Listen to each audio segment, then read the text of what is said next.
Ya, kembali lagi di Apa Kabar Indonesia Pagi, masih bersama dengan Wasekjen MUI dan Wakil Ketua Umum PP Dewan Masjid Indonesia, Pak Safrudin. Saya ingin ke Pak Safrudin. Pak, mengenai bantuan tadi Pak, mungkin secara konkret bisa dijelaskan Pak bagi masjid-masjid di seluruh Indonesia. Ya, begini Mas. Ya. Dewan Masjid Indonesia itu sama dengan Majelis Ulama, ya. Majelis Ulama itu kalau saya perhatikan hampir tiap minggu paling sedikit dan 2 hari ada bahkan tiap hari memberikan penjelasan kepada seluruh umat, ya, selama pandemi COVID ini, ya. Bagaimana tata cara beribadah di rumah. Salat Jumat diganti dengan sholat zuhur, itu ketentuan-ketentuan yang dikeluarkan oleh para ulama. Nah, Dewan Masjid juga begitu, sejalan. Kami itu tiap minggu minimal, kadang-kadang tiap 3 hari kita memberikan edaran kepada pengurus Dewan Masjid dan seluruh badan-badan otonom, pemuda remaja masjid. Kita berikan edaran. Terakhir kemarin tuh edarannya bagaimana menghadapi kehidupan baru, ya, kehidupan baru atau normal baru. Sudah kita berikan edaran, ada 9 poin, ya. Nah, tentang bagaimana tata cara, ya, mengatur sedemikian rupa para jamaah dalam rangka beribadah, terutama sholat Jumat, karena yang wajib ini sholat Jumat. Ya. Nah, sudah diatur semua. Oleh karena itu, kalau saya bisa menyebutkan 3 pilar ini, jangan sampai ada yang lepas. Yang saya sebutkan tadi, MUI, Dewan Masjid, dan pemerintah. Ya, harus bahu-membahu, harus betul-betul lengket nih barang. Ya. Jadi supaya jangan tadi baru Pak JK menyampaikan bahwa ada kemungkinan 2 shift terus sudah berpolemik, ya, iya, udah kemana-mana. Padahal itu kan ada hanya pemikiran, ya, tapi semua keputusan Majelis Ulama, ya. Baik. Sudah kita exercise semua itu. Dan begini Mas, ya, Pak dan para pemirsa, kita ini saya hitung sudah 12 kali ini nggak Jumatan, ya. Jadi haus ini. Ya. Umat Islam ini sudah sangat haus. Girohnya tinggi nih. Kemudian para dai-dai kita tadi disinggung Ustadz Ustadz Zaitun, hatib-hatib kita, ya, imam-imam kita, ini sudah haus juga mau menyampaikan khotbahnya. Ya. Para pengurus DKM juga sudah gregetan banget. Ya. Jadi saya rasa begitu ada kesempatan, ya, begitu dinyatakan tidak merah lagi dan sudah boleh masjid dilaksanakan sholat Jumat, ini semua akan gotong royong, bahu-membahu, pemerintah, Majelis Ulama, Dewan Masjid, pengurus masjid, itu akan, insya Allah itu akan jalan itu sholat dengan protokol kesehatan. Karena pada prinsipnya ada 2. Kalau umat Islam itu yang diinginkan, yang dirindukan sekarang ada 2. Nah, yang pertama bisa beribadah di masjid. Nah, dan yang kedua kita harus dalam rel memperhatikan protokol kesehatan. Baik. Iya. Pak Makanya diatur betul. Ya, diatur, dan ini ngaturnya gampang. Pokoknya untuk ibadah di masjid itu jauh lebih gampang mengaturnya daripada orang di pasar dan di terminal. Kalau data dari DMI sendiri, nantinya mungkin masjid-masjid yang akan digunakan untuk sholat Jumat, kemudian tadi ada masukan dari MUI mengenai penambahan tempat-tempat untuk dilakukan sholat Jumat. Itu masukan seperti itu, seperti apa tanggapan Pak Safrudin? Saya sudah 1 bulan yang lalu sudah menyampaikan dalam Zoom seperti ini dengan seluruh pengurus masjid. Nah, manakala masjid dipakai untuk ibadah, yang punya halaman, ya, digunakan, karena ini harus protokol kesehatan, ya, kesehatan ini, ya. Jadi ada 2 yang paling wajib kita lakukan sekarang. Pertama, umat bisa beribadah. terutama sholat Jumat. Yang kedua, protokol kesehatan harus dilaksanakan. Nah, dua-duanya harus dilaksanakan itu. Berbarengan Pak Safrudin ya? Berbarengan, ya. Oke. Tentang tenda, halaman dan sebagainya. Nah, itu. Itu dengan sendirinya, insya Allah ya. Pengurus masjid, DKM, apa semua itu sudah mempersiapkan. Sudah mempersiapkan. Mereka sudah menunggu kapan ini bisa ibadah di anu. Kemarin itu saya ke Al-Azhar, dan insya Allah ini setelah ini saya akan ke Sunda Kelapa. Keliling ya, Pak Safrudin ya?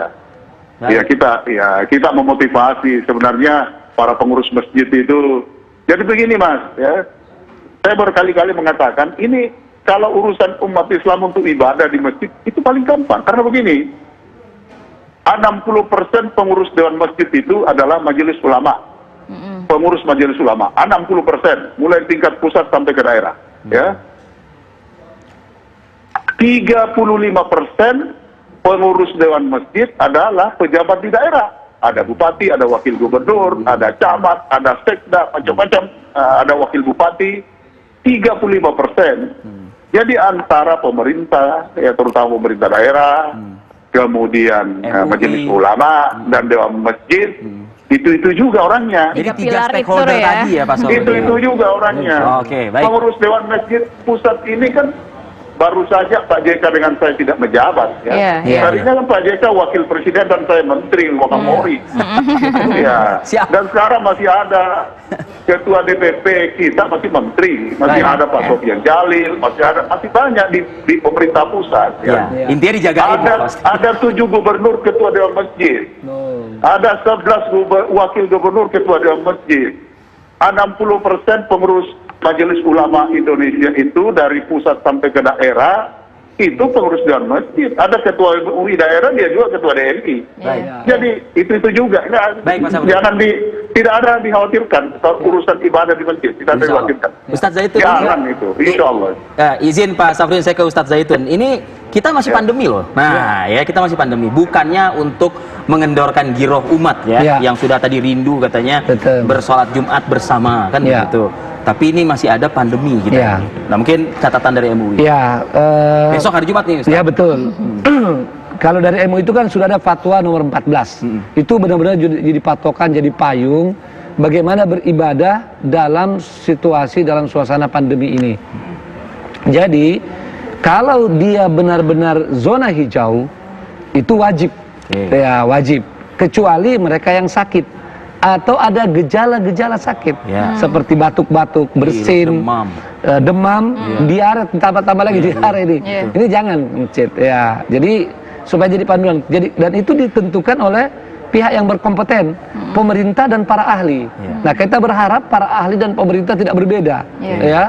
Jangan para ahli kesehatan bilang merah, pemerintah nggak apa-apa. Itu mudah-mudahan ya, insya Allah secara umum seperti itu kita harapkan. Nah, jadi tapi kalau dia zonanya bukan hijau, saya gunakan bukan hijau, nggak bilang merah karena banyak macam-macam warna nih ya.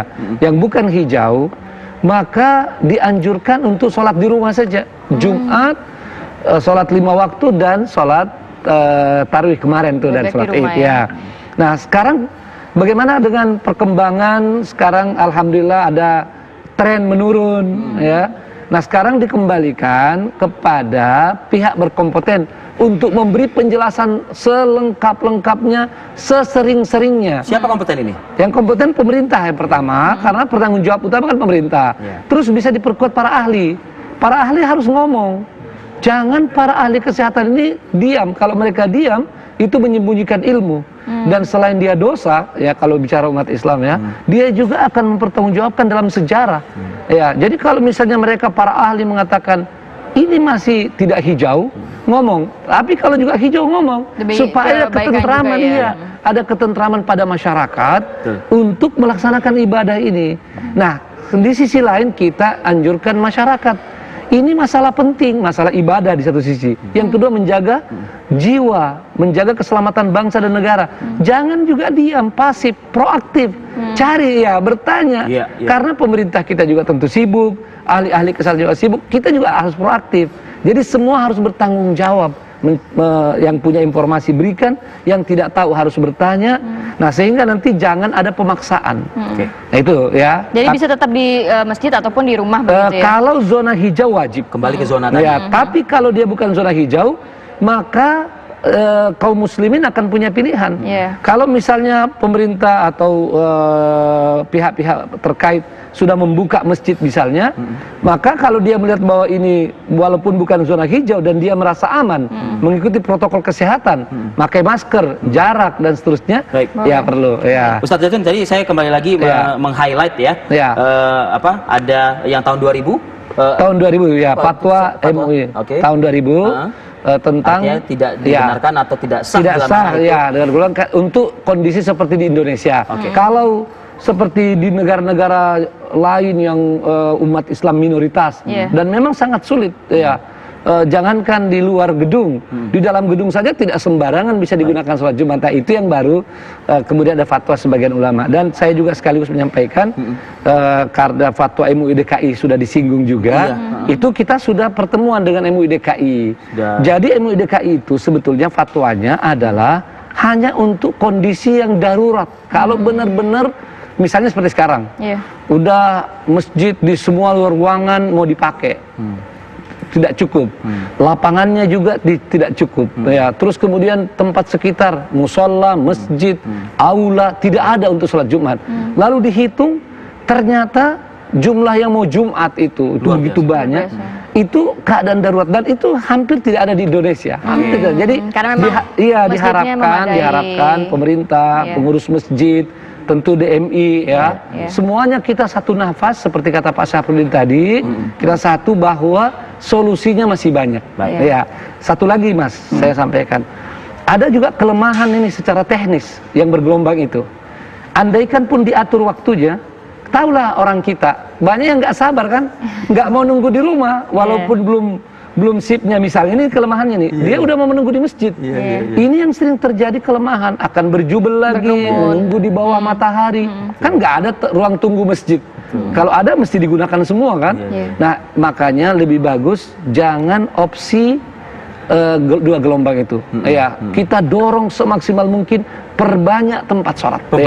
Karena kita alhamdulillah luas tempatnya, tidak ada halangan dan secara data tadi Pak Sarudin, secara data tadi begitu. Dan terakhir dari Pak Sarudin singkat saja Pak, artinya tadi sekali lagi saya highlight Pak, untuk urusan teknis fisik itu domain dari DMI, tapi tentu untuk urusan fatwa secara implementasi ibadahnya di Majelis Ulama Indonesia, begitu ya Pak ya? Ya memang begitu, ya, rule and status ya. Jadi supaya kita jangan satu sama lain offside. Jadi kita laksanakan tugas dan kewajiban kita masing-masing, tapi kompak ya. Itu. Baik, Pak Syafruddin, Wakil Ketua Umum PP DMI, terima kasih Pak atas waktunya Pak pagi ini Pak. Terima kasih. Assalamualaikum warahmatullahi wabarakatuh. Ustadz Zaitun Rasmin, terima kasih atas waktunya. Assalamualaikum warahmatullahi. Terima kasih juga TV One ya. Semoga menjadi pencerahan juga ya, sehingga ini sholat penting Jumat sekali. besok bisa Ini dilakukan. seperti konferensi pers nih, menyatukan DMI dan MUI ya, bukan atau memperkuat. Sejalan intinya ya. Sejalan, alhamdulillah. Baik, selanjutnya kita akan menimbang, untung dan rugi bila mana memang PSBB hari ini kan hari terakhir di DKI Jakarta. Nah, kita tunggulah ya pidatonya Pak Anies dengan mewawancarai sejumlah pihak sesaat lagi tentunya ya. Tetaplah bersama kami.